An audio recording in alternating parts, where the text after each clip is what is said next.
सभी साथियों को मेरा नमस्कार। जय हिंद साथियों, स्वागत है आपके अपने YouTube channel SSC study AK47 में।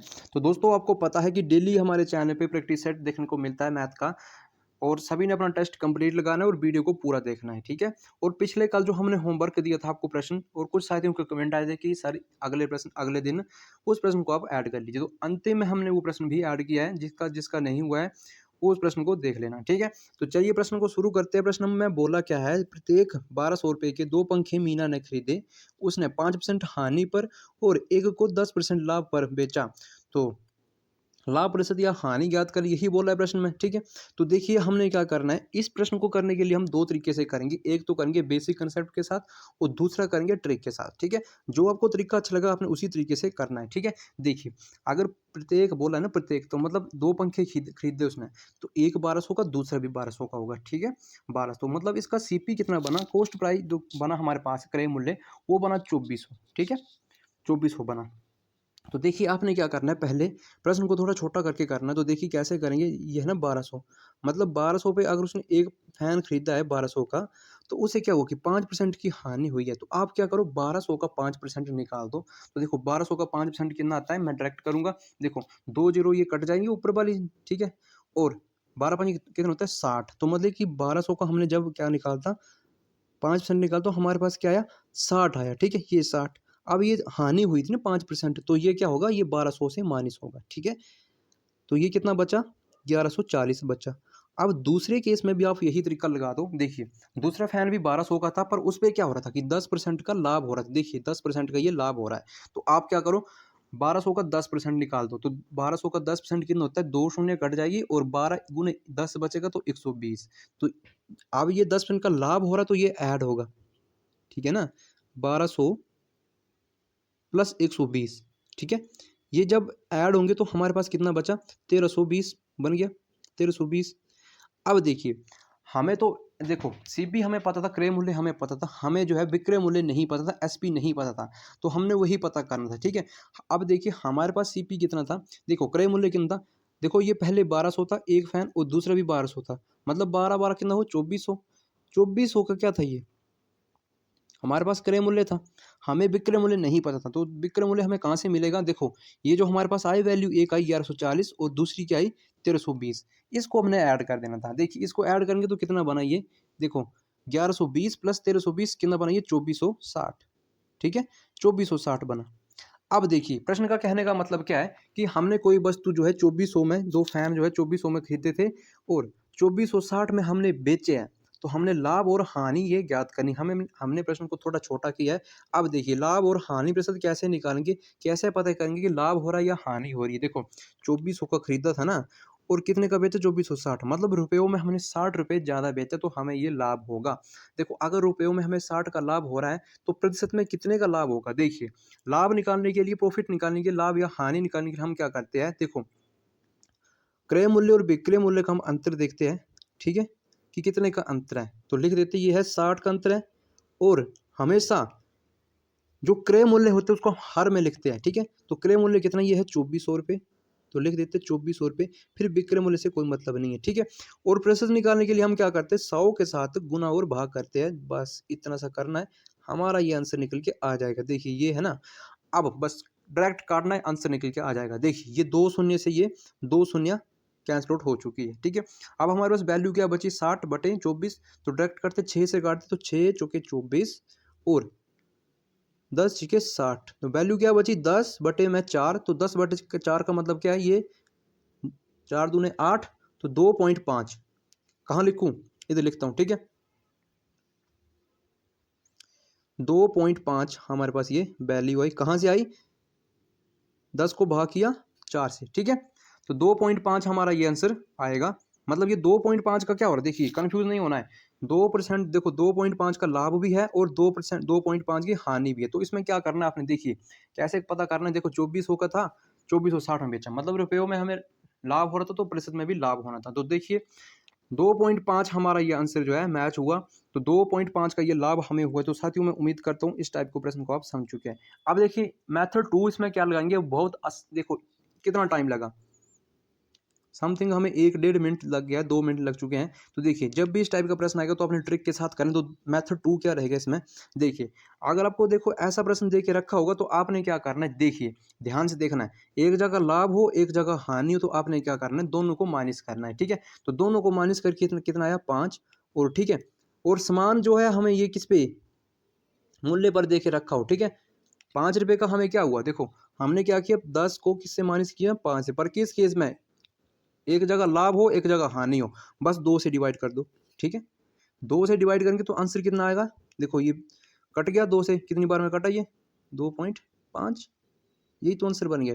तो साथियों कितना सा ये टाइम लगा, देखिए मात्र आप इसको 2 सेकंड में कर सकते हो, ठीक है। देखिए ये थी ट्रिक। तो इस ट्रिक के साथ आपने करना है, टाइम बचाना है पेपर में। तो 2.5 किस ऑप्शन में, तो ऑप्शन नंबर ये डी में, ठीक है। तो साथियों अगर आपको ट्रिक अच्छी लग रही है, चैनल आपको हेल्पफुल लग रहा है, तो जरूर चैनल को सब्सक्राइब करिए और जितने भी स्टडी ग्रुप है उन ग्रुपों तक इन वीडियो को शेयर करिए। चैनल से जुड़ जाइए, डेली आपको इस चैनल पर प्रैक्टिस सेट मिलता है और डेली ट्रिक आपको सीखने को मिलती है। तो चलिए प्रश्न नंबर 2 को देखते हैं। प्रश्न नंबर 2 में क्या बोल रहा है, देखिए प्रश्न नंबर 2 है, 550 व्यक्तियों की एक सहायता कैंप में उपलब्ध खाद्य पदार्थ 28 दिनों के लिए पर्याप्त थे। यदि उस कैंप में अतिरिक्त 150 व्यक्ति आ जाएं तो वही खाद्य पदार्थ कितने दिनों के लिए पर्याप्त होंगे। तो देखिए हमें आपको जो है, हमने आपको फार्मूला बता के रखा है कि M1 D1 T1 और अपॉन में W1 equal to M2 D2 T2 और डिवाइडेड बाई W2। तो देखिए प्रश्न में बोला कि 550 व्यक्तियों के एक सहायता कैंप में 28 दिनों के लिए, ठीक है। तो मतलब क्या है, व्यक्ति है तो ये मैन आएंगे, ठीक है ना। देखो क्या है कि 550 डी, दिन कितने हैं, 28 है, ठीक है, 28 है। अब देखिए बोला क्या कि 150 अतिरिक्त व्यक्ति है ना, ये व्यक्ति पहले कितने थे, ये भी व्यक्ति है, 550 भी व्यक्ति है और 150 भी व्यक्ति है। मतलब 150 व्यक्ति और आ जाएं, ठीक है, तो कुल कितने हो जाएंगे, 700 हो जाएंगे। तो हमेशा जो टोटल होता है वो नीचे अपॉन में रहता है, ठीक है। 700 हो गए, बस काटा बेटी कर दो, आंसर आपका आ चुका है। कैसे काटेंगे इसको, देखो एक शून्य से ये एक शून्य कट गई, ठीक है। अब 7 से काटते हो, 7 के टेबल में 70 कितनी बार में आता है, ये 10 बार में आता है। और 7 के टेबल में 28 कितनी बार में आता है, 7 चौके 28, ठीक है। अब इसको 2 से काटते तो 5 दूने 10 और 2 दूने 4, ये 2 बना। अब देखो 5 के टेबल में 55 कितनी बार में आता है, ये 11 बार में आता है। और 11 गुने 2 कितने होता है, ये होता है 22।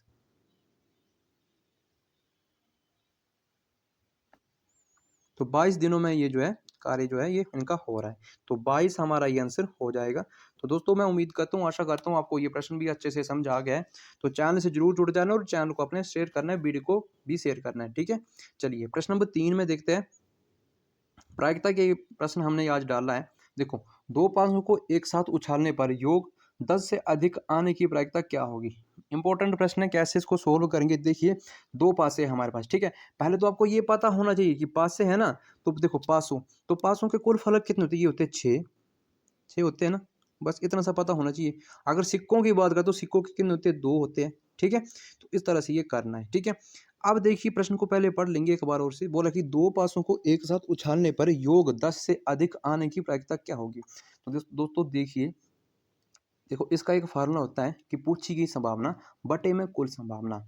और जब भी कोई आपको प्रायिकता का प्रश्न आ जाए तो इसका आंसर कभी भी सिंगल नहीं आता कि जैसे 1, ठीक है, जैसे मान लो कि 2, 2, 3, 4, 5 ऐसे करके आपको आंसर नहीं मिलेगा, ठीक है। इसका आंसर आपको हमेशा फ्रैक्शन में मिलेगा, जैसे 1/2, जैसे 1/3, ठीक है, 1/4 ऐसे करके आपको फ्रैक्शन में मिलेगा, ठीक है। तो इतनी सी बात आपको समझ आ गई। देखिए बोला गया कि दो पासे अगर एक साथ उछाले जाएं, ठीक है, पासे कितने हैं, 2 है ना।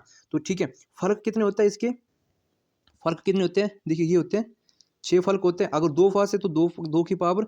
तो इसका जो देखिए पूछी गई संभावना कुल संभावना, तो कुल संभावना कितनी हुई, तो 6 के स्क्वायर कितना होता है 36। तो कुल संभावना कितनी हुई 36, ये हमने निकाला, ठीक है। अब देखिए ये तो आपको पता चल गया, ये तो मैंने थोड़ा सा बेस इसका बताया था, ठीक है। कुल संभावना, पूछी गई संभावना, देखो अंश में लिखेंगे, ध्यान से लिखो, ठीक है।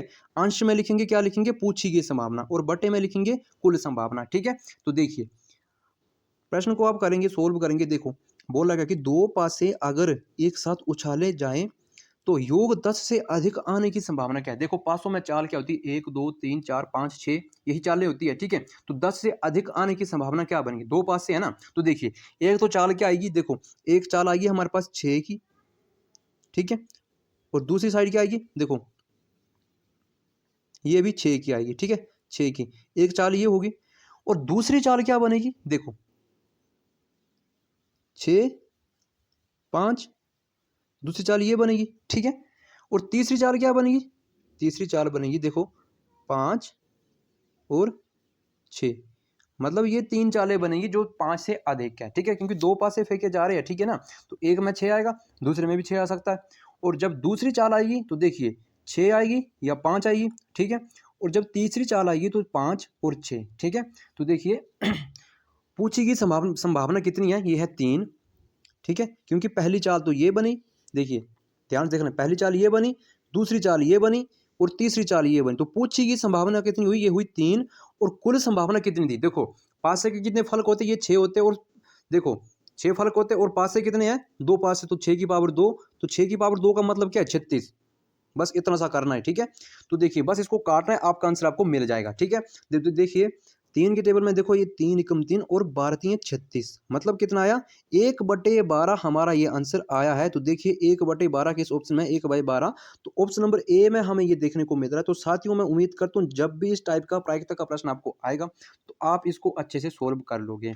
अगर आपको चैनल हेल्पफुल लगेगा तो चैनल से जुड़ जाना, चैनल को सब्सक्राइब कर देना, और जितने भी भाई बंधु स्टडी ग्रुप हैं उन ग्रुपों तक इन वीडियो को आप शेयर करना, ठीक है। चलिए प्रश्न नंबर 4 को देखते हैं, और ये 4 प्रश्न भी मैंने आपको होमवर्क के लिए लाया है। देखिए प्रश्न में बोला क्या है, प्रश्न को पढ़ देता हूँ, ठीक है, और आपने ये खुद से करना है। मैंने बिल्कुल सेम टू सेम ये प्रश्न आपको करवाया है, ठीक है। अभी जो पहला प्रश्न करवाया है उसी की तरह ये प्रश्न है, ठीक है। देखिए आपने ये ट्रिक के साथ करना है। देखो दो वस्तुओं को 500 रुपये में खरीदा गया, ठीक है, एक को 10% लाभ पर तथा दूसरे को 10% हानि पर बेच दिया जाता है, तो ज्ञात कीजिए पूरे व्यापार में कितने प्रतिशत का लाभ अथवा हानि होगी। दोस्तों मुझे नहीं लगता कि यह प्रश्न किसी से छूटेगा। जिस तरीके से मैंने आपको बताया ट्रिक के साथ या दूसरे तरीके के साथ आप कर सकते हो, तो ये प्रश्न सभी का होना चाहिए। ये प्रश्न आपके लिए HW है, ठीक है, और इस प्रश्न को सभी सोल्व करेंगे। जिसका नहीं होगा ना तो उसका भी मेरा पढ़ाने का फिर कोई मतलब नहीं है। जिसको ये प्रश्न नहीं आएगा फिर मेरे पढ़ाने का कोई मतलब नहीं है, अगर ये प्रश्न आपसे नहीं होता है तो, ठीक है। सभी इसका आंसर कमेंट बॉक्स में मुझे बताएंगे। जितने भी लोग इस वीडियो को देख रहे हैं सभी इसका आंसर मुझे कमेंट बॉक्स में जरूर बताएंगे, ठीक है।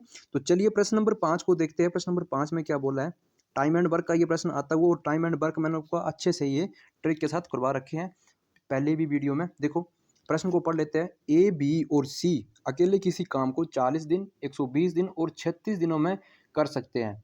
ए और बी एक साथ मिलकर 20 दिनों तक कार्य कर सकते हैं, कर सकें, ठीक है, कर उसे अधूरा छोड़ देते हैं।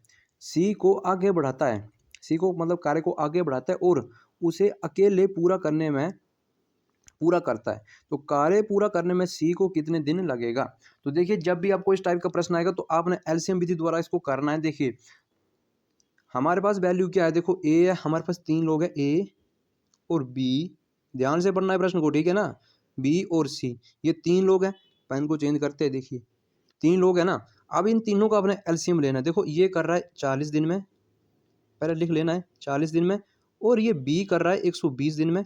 प्रश्न का कहने का मतलब है 120 दिन में कर रहा है, और ये तीसरा कर रहा है 36 दिन में। तो साथियों आपको जो है इस प्रश्न में आपको एलसीएम जो है लेना आना चाहिए, और एलसीएम आपका अंगुलियों पे होना चाहिए, ठीक है ना। तो देखिए 120 40 36 का एलसीएम कितना आएगा, ठीक है। तो देखिए ये आएगा 360, ठीक है, 360 हमारे पास इसका एलसीएम आएगा। तो दोस्तों करना क्या है, देखिए अब आपने क्या करना है कि आपने पहले ये अगर 40 दिन में कर रहा है, ठीक है, ठीक है ना, तो आपने पहले एक दिन का कार्य पता करना है, ठीक है।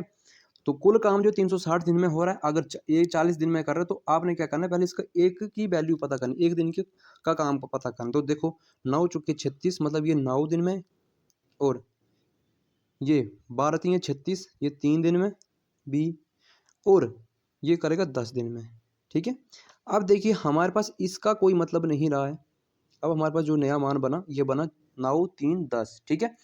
अब देखिए प्रश्न को ध्यान से पढ़िए, मतलब टोटल जो कार्य है वो 360 दिनों में हो रहा है, ठीक है।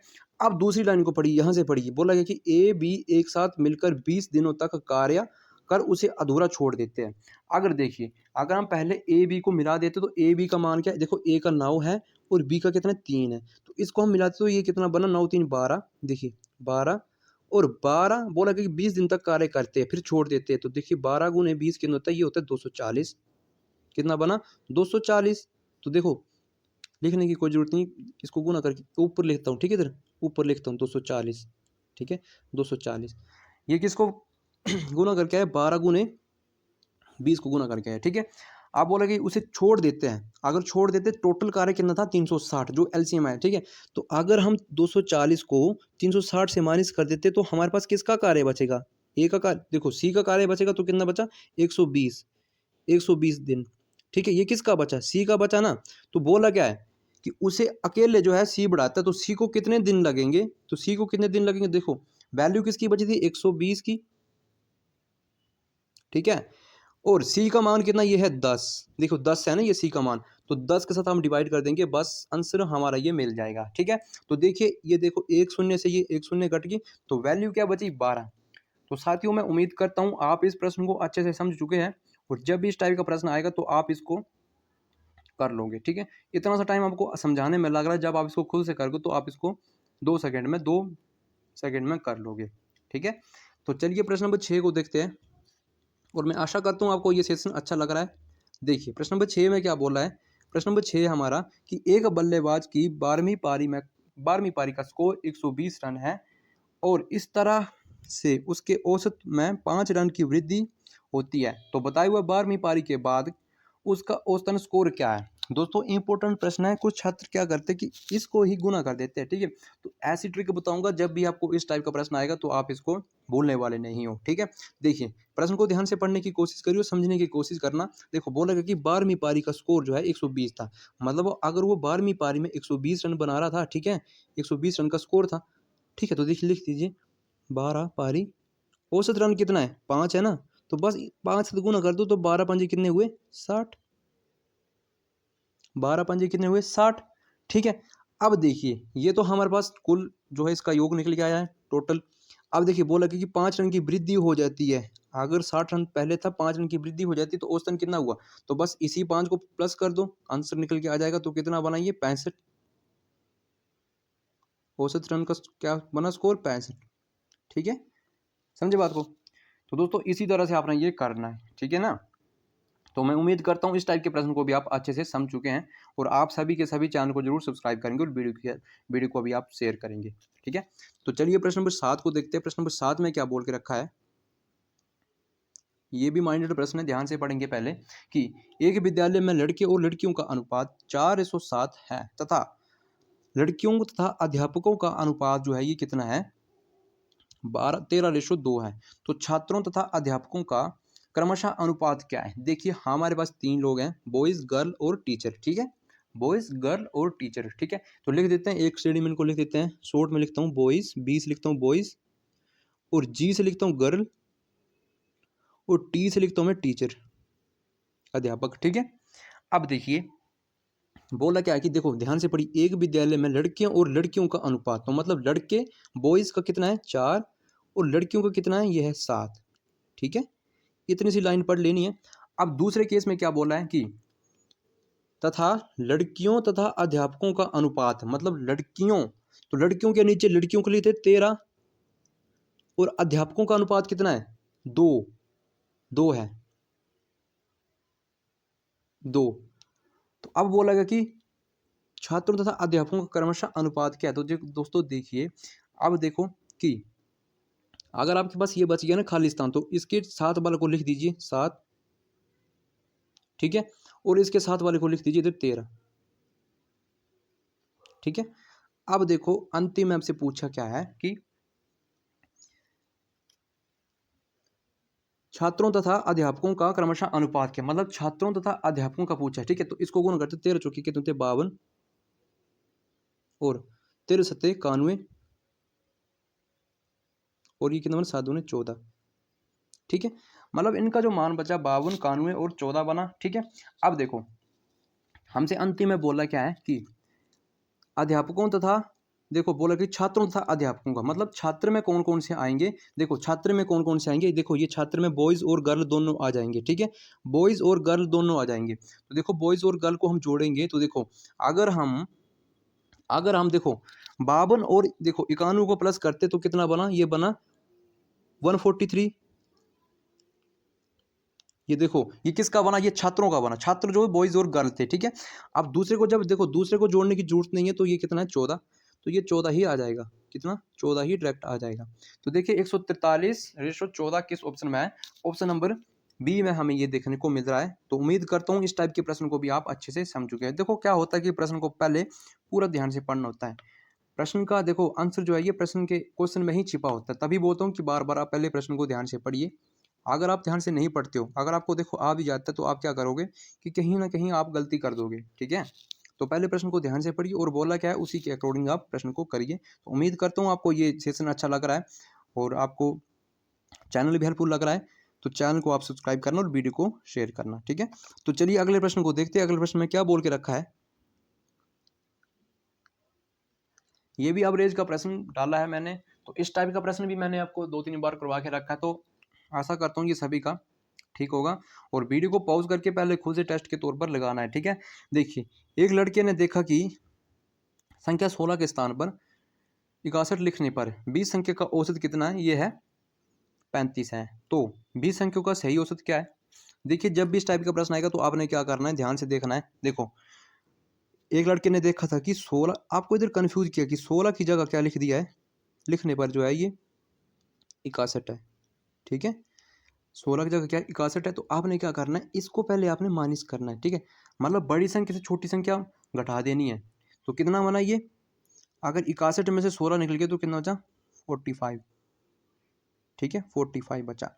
अब क्या बोला कि 20 संख्याओं का औसत जो है ये 35 है। तो संख्या गुना औसत करेंगे, हमें ये इनका टोटल ये योग मिल जाएगा। तो 20 संख्या का जो औसत कितना है, देखिए 20 संख्या का औसत कितना है, ये 35 है। तो 35 गुना 20 करेंगे तो कितना, 35 दूनी 70, गुना करने के कैसे बताया है, 35 दूनी 70 और ये एक जीरो लग जाएगी 70, मतलब 700 जो है हमारा ये टोटल इनका योग आया, ठीक है। तो अब ये जो 45 है, देखो ये 45 है, ये 700 में क्या होगा, माइनस होगा, क्या होगा, ये माइनस होगा, ठीक है ना। तो देखो अगर हम 700 में से 45 को माइनस करते तो मान कितना बचा, 655 बचा। वैल्यू कितनी बची, देखो इधर लिख देता हूँ, इधर लिख देता हूँ, ठीक है, इधर लिखता हूँ 655 बचा, ठीक है, 655। अब आपने क्या करना, देखिए पेन को चेंज करते हैं। अब आपने क्या करना है, देखिए 655 है ना, बोला क्या कि जो संख्या हमारे पास बोल के रखी उसी से आपने डिवाइड करना है। अगर हमारे पास संख्या इधर 20 है तो हमने 20 से करना है, अगर 30 होती तो 30 से करना था, जो मर्जी होती है उसी से करना था, ठीक है। तो मतलब 20 से क्या करना है, हमने क्या करना है, इसको डिवाइड करना है, ठीक है। अगर हम इसको देखो हमारे पास स्पेस की कमी है, भाग करने में हमारे पास इधर स्पेस नहीं है, तो हम इसको डायरेक्ट करेंगे। देखो 20 को जब हम देखो भाग करेंगे 655 को, तो ये कितनी बार में कटेगा, देखो ये कितनी बार में कटेगा, ये कटेगा 32.75 बार में, ये कटेगा 32.7, आप खुद से काट लेना, 32.75 में ये कटेगा भाग करके। तो हमारे पास जो आंसर आएगा वो 32.75 आएगा। तो देखिए किस ऑप्शन में है, ऑप्शन नंबर ए में ही पहला प्रश्न हमारा ये राइट हो जाएगा, ठीक है। ऑप्शन नंबर ए हमारा राइट हो जाएगा। तो दोस्तों उम्मीद करता हूँ कि जब भी इस टाइप का प्रश्न आएगा तो आप इसको अच्छे से सॉल्व कर लोगे और इस प्रश्न को आप अच्छे से समझ चुके हैं, ठीक है। तो चलिए मैं, अगर आपको आप सेटिस्फाइड नहीं हो तो हम इधर कर लेते हैं, कितना 655 डिवाइड बाई किससे करेंगे, 20 से करेंगे, ठीक है 20। तो 20 3 60, कितनी बार में, 20 3 60, बचा कितना 5 और ये 5 लग जाएगा, ठीक है। और 20 दूने 40, 20 दूने 40, कितना बचा 15 और पॉइंट लगाएंगे, पॉइंट का 0, तो 20 सतह कितने होते हैं 140, 20 सतह 140 आएगा इधर, देखिए 140। तो वैल्यू हमारे पास मान कितना बचेगा, इधर बचेगा 10, ठीक है, और एक शून्य हम लगा देंगे, ठीक है। तो 20 पंजे 100 ये आएगा, ठीक है। तो वैल्यू कितनी आई हमारे पास 32.75, जो हमें ये भाग करके आई है। तो कंफ्यूज नहीं होना, इसी तरह से आपने करना है, ठीक है। तो अगले प्रश्न को देखते हैं। अगले प्रश्न में क्या बोला है, ये भी परसेंटेज का प्रश्न है कि प्रश्न नंबर 9 है, एक गांव की जनसंख्या ये 18,000 से बढ़ाकर 22,500 हो गई है, तो वृद्धि का प्रतिशत ज्ञात कीजिए। देखिए इसको हम बिल्कुल ओरल करेंगे। देखो पहले कितनी थी, ये 18,000 थी, फिर 22,500 होगी, तो ये कितनी बढ़ गई है, देखो ये देखो कितनी बढ़ गई है, ये बढ़ गई है 4,500 बढ़ गई है। ठीक है, अगर हम 22,500 से 1,800 माइनस करते तो कितना बचा, ये बचा 4,500। अब देखिए किससे बचा, ये किससे, पहले कितनी थी, जो पहले पे होती है वो थी 18,000। बस प्रश्न हो चुका है आपका 18,000। और परसेंटेज निकालने के लिए 100 के साथ गुना भाग कर देंगे, ये 2 शून्य से ये 2 शून्य कैंसल आउट हो चुकी है। ठीक है, और ये 1 से 1 शून्य कैंसल आउट हो चुकी है। अब हमारे पास कितना बचा, 450 बटे में 18। ठीक है, तो देखो किससे काटेंगे, 9 से काटेंगे, तो 9 दूनी 18, 9 पंजे 45, 50। आप देखो ऊपर 50 है और नीचे 2 है, तो काटेगा कितनी बार में, ये 25 बार में। 25% हमारा ये आंसर हो चुका है। तो 25 किस ऑप्शन में, तो ऑप्शन नंबर ए में हमें ये 25 ही देखने को मिल रहा है। तो उम्मीद करता हूँ इस टाइप के प्रश्न को भी आप अच्छे से सोल्व कर लेंगे। अगर चैनल हेल्पफुल लग रहा है तो चैनल को सब्सक्राइब कर देना और वीडियो को शेयर करना। ठीक है, चलिए प्रश्न नंबर 10 को देखते हैं। प्रश्न नंबर 10 में क्या बोला है कि 15 आदमी 9 दिनों में 540 रुपये कमाते हैं, तो कितने दिनों में ये 8 आदमी 360 रुपये कमाएंगे। ठीक है, फार्मूला क्या है, वही रहेगा M1 D1 T1 W1। ठीक है, और इक्वल टू M2 D2 ऐसे करेंगे। देखिए 15 आदमी है ना, 15 आदमी 9 दिन में कितने कमा रहे हैं, 540, मतलब 540 का ये वर्क कर रहे हैं 540। और हमसे पूछा है कि 18 आदमी,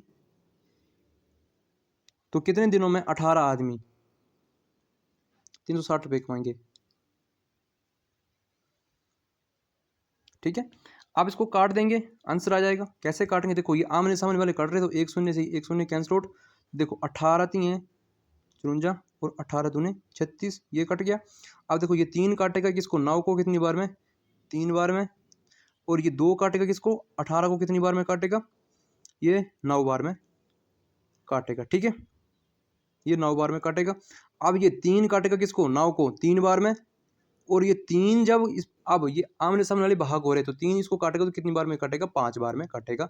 तो 5 दिन ये हमारा आंसर आता हुआ। ठीक है, ये प्रश्न नंबर 10 है हमारा। ठीक है ना, प्रश्न नंबर 10 है आज के सेशन का हमारा ये, और ये अंतिम प्रश्न था। ठीक है, आज का हमारा प्रैक्टिस सेट जो है ये खत्म होगा, और अब मैं कराऊंगा आपको HW, जो मैंने आपको पिछले दिन जो है ये दे के रखा था। ठीक है, देखिए 5 दिन किस ऑप्शन में, तो ऑप्शन नंबर डी में हमें ये देखने को मिल रहा है। तो साथियों उम्मीद करता हूँ आज का प्रैक्टिस सेट आपको हेल्पफुल लग रहा है और आने वाले एग्जाम के लिए आपके लिए बहुत ही लाभदायक है। तो सभी ने चैनल को सब्सक्राइब करना है और वीडियो को आपने शेयर करना है। अगर आपको चैनल हेल्पफुल लगता है तो चैनल से सभी ने जुड़ जाना है। ठीक है, तो चलिए प्रश्न नंबर कल को देखते, जो कल में हमने जो ये आपको होमवर्क के लिए दिया था, कुछ छात्रों के कमेंट आए थे कि सर जो आप होमवर्क देते हैं अगले दिन वीडियो में इसको मेंशन करिए। ठीक है, तो देखिए HW ये हमारा प्रश्न था कि कैसे इसको सोल्व करना है, कि यदि एक चतुर्भुज के कोणों का अनुपात जो है 3:5 और 9:13 है, तो सबसे बड़ा कोण ज्ञात कीजिए। देखो ऐसे प्रश्न जो है ये परीक्षाओं में पूछे जाते हैं, तो किस तरह से ये सोल्व होते हैं। देखिए आप चतुर्भुज की बात की है ना, तो चतुर्भुज के चारों कोणों का योग कितने होता है, ये होता है 360 होता है, 360 डिग्री का ये कोण होता है। अब देखिए अनुपातों का आपने पहले देखो जोड़ों का पता करना है। ठीक है, कि इन अनुपातों का योग कितना हो रहा है, देखो ये कितनी बार में इसका जोड़ हो रहा है। देखो 3, ये 3 है ना, देखो 3 5 कितने हुए, 8, 8 और 9 कितने हुए, 16 17। देखो 17 प्लस 13 कितने हुए, 30 हुए ना। 3, देखो समझाने के लिए लिख रहा हूँ। ठीक है ना, 3 10 10 और 3 30 इसका जोड़ बना। ठीक है, 30 इसका क्या बना, जोड़ बना। किसका बना, जो हमारे पास ये अनुपात था, कौन कौन अनुपात था, 3 5 9 और 13, ये जो हमारे पास अनुपात था। अब बस जो इसका जोड़ आएगा उसी जोड़ को आपने, जो चतुर्भुज के चारों कोण का योग है, जोड़ है कितना है, ये 360 है। तो क्या करना है, 30 से डिवाइड कर देना है। ठीक है, और ये काट देना जितना छोटा होता है ये 3 से, और ये कटा कितनी बार, 12 3 36, मतलब टोटल जो वैल्यू है 1% की कितनी आई, 12 आई। ठीक है, अब हमसे जो पूछा होगा कि सबसे बड़ा कोण कितने डिग्री का होगा या छोटा कितने का होगा, उसको आपने गुना करते हैं जो 1% की वैल्यू आएगी। तो हमसे सबसे बड़ा पूछा है ना, तो सबसे बड़ा कितना है, 13। अगर हमसे बोलते कि दूसरा बड़ा, तो दूसरा बड़ा कौन है, 9। अगर बोलते कि तीसरा बड़ा, ठीक है, दूसरा बड़ा तीसरा बड़ा या सबसे छोटा कौन सा है, इस तरह से आपने करना। तो अगर हम 12 गुने 13 करते तो मान कितना आएगा, 156। ठीक है, 156। ठीक है ना, तो दोस्तों मैं उम्मीद करता हूँ कि आप प्रश्न को अच्छे से समझ चुके हैं और आपको चैनल हेल्पफुल लग रहा है तो सभी ने चैनल को सब्सक्राइब जरूर करना है और वीडियो को शेयर करना है, ठीक है। तो 156 ऑप्शन नंबर सी में हमें ये देखने को मिल रहा है, 156 हमारा राइट हो जाएगा। तो दोस्तों जय हिंद, जय भारत, मिलते हैं अगले दिन किसी अच्छे से कंटेंट में। वंदे मातरम।